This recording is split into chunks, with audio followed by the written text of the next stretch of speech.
Hey folks, Chris Vandeviver here from WhyLogicProRules.com, the website that helps you get the most you can out of Apple's Logic Pro 10. Today I want to talk about how to achieve space and clarity in your mixes with nothing but just the faders and panning. Now when we first think of clarity, we think EQ, of course. We got to carve out space, we got to emphasize the lows, the highs, get rid of the mud, maybe add compression. But your first line of defense for creating space and clarity just starts with the lowly fader, the pan pots. These things get overlooked. They get really, I would say, disrespected in a way because they don't feel as monumental. They feel too simple as compared to an EQ or a multiband compressor. But the thing is that they have tremendous impact on your mixes. I have a project here that a friend of mine, a client named Gordon, he's been sending me songs for a while now. I've been mixing them, and this is a pretty heavy session. There is over 100 tracks, and I spent the first 2 hours of this mix just playing with the faders and panning. Literally 2 hours. And I was playing with the faders and panning right up until the final bounce that I sent to him that he was happy with. And I was very happy with it too. It's so crucial. I'm going to demonstrate how different a mix can sound just based on the faders. Let's just dig into this. As you can see, here's the session, and I've gone through and I've cleaned up the tracks, as in I've chopped out dead space, breaths, I've color coded, I've added markers. You take a look here. I do have all my plugins in the session, but I've bypassed just about everything except a gain plugin, just because I want to bring down the level on the output. I left the panning because I really just want to focus on the faders, and everything is set to unity. So everything's at 0. No boosts, no reductions. Let's take a listen to this chorus here. I want bad things to happen to you. I know that it's wrong and I wish that it weren't true. I want bad things to happen to you. And I won't be satisfied until they do. Now, as you can hear, sounds a little muddy. You can't really hear the drums. Everything doesn't really feel like it's in its proper place, and that's not a knock against anybody. This was just a session sent to me as is. You know, I'm sure if Gordon, my client, if he were mixing this himself, of course he's going to push faders around. He's going to try to get a comparable balance, of course. But we're starting from 0, right? So here it is. 0 sounds kind of whatever. It sounds like everything doesn't have its place. What's the next step? Of course, you would think, let's start pushing around faders. But I actually have a step before that. I'm going to select all the regions in my session. And of the last couple updates, we now have a new function that is possibly my favorite new function in Logic, and that is Normalize Region Gain.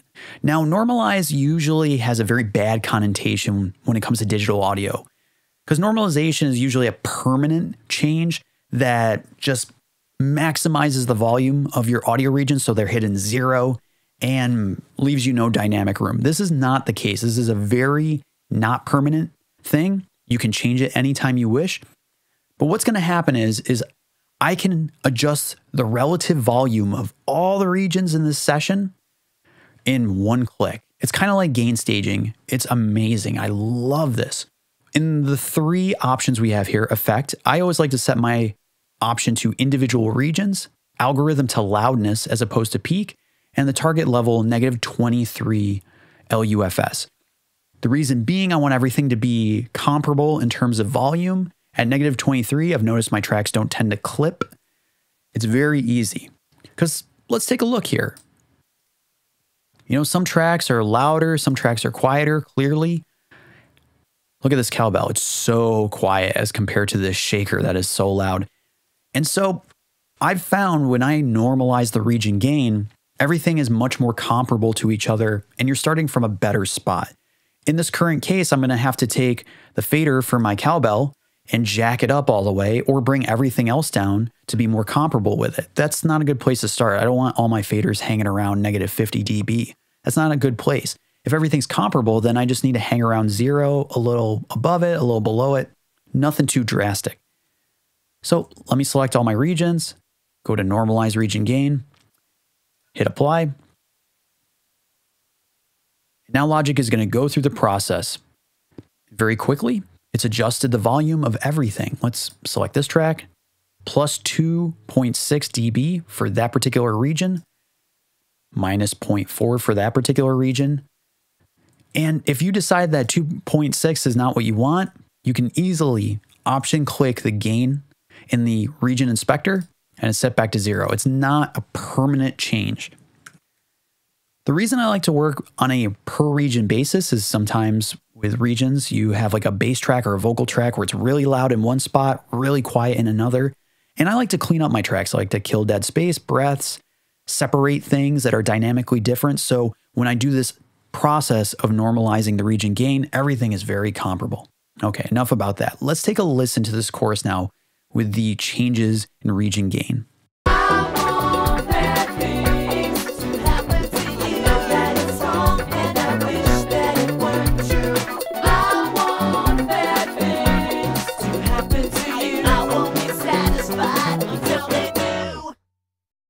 Now everything feels a little more in the pocket. It at least is hanging out together. That shaker is still kind of loud, but that's okay. We can hear the cowbell now. Let's go find our cowbell. Much better. We can actually see the transients of the cowbell. Super helpful. Now I'm going to open up another project, the same project, but I'm going to import 2 bounces of what we just heard. I bounced a version without any of the gain changes.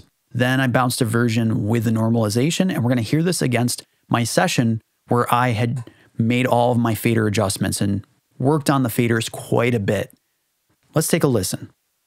Okay, now we have the same exact session, except if you look in the mixer here, I've made all of my fader adjustments across this project.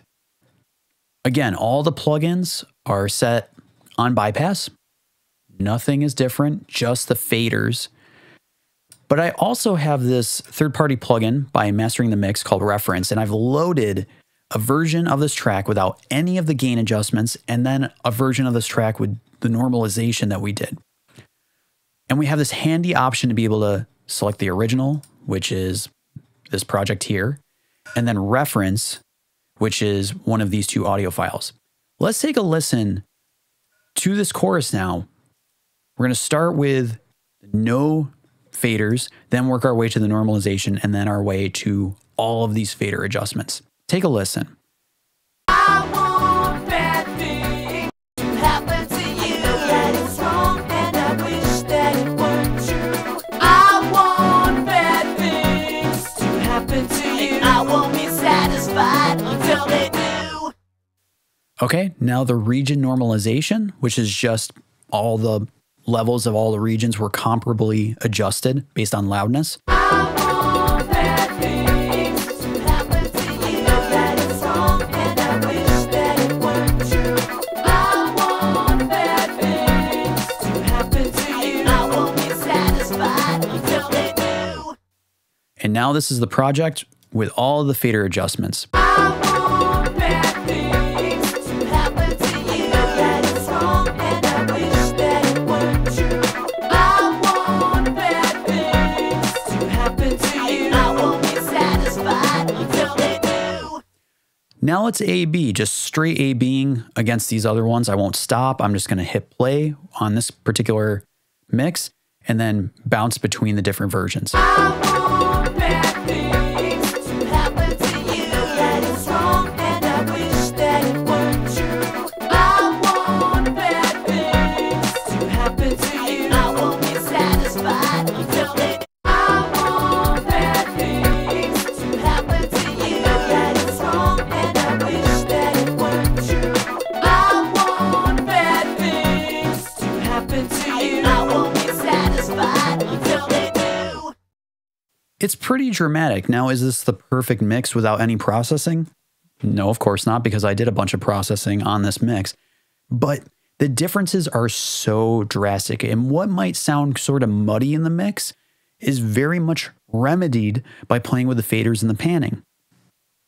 Anything that sounds too loud, kind of overbearing, masking other instruments can be adjusted with just the fader. The faders are so important and so crucial to your mixing, and they're so often overlooked.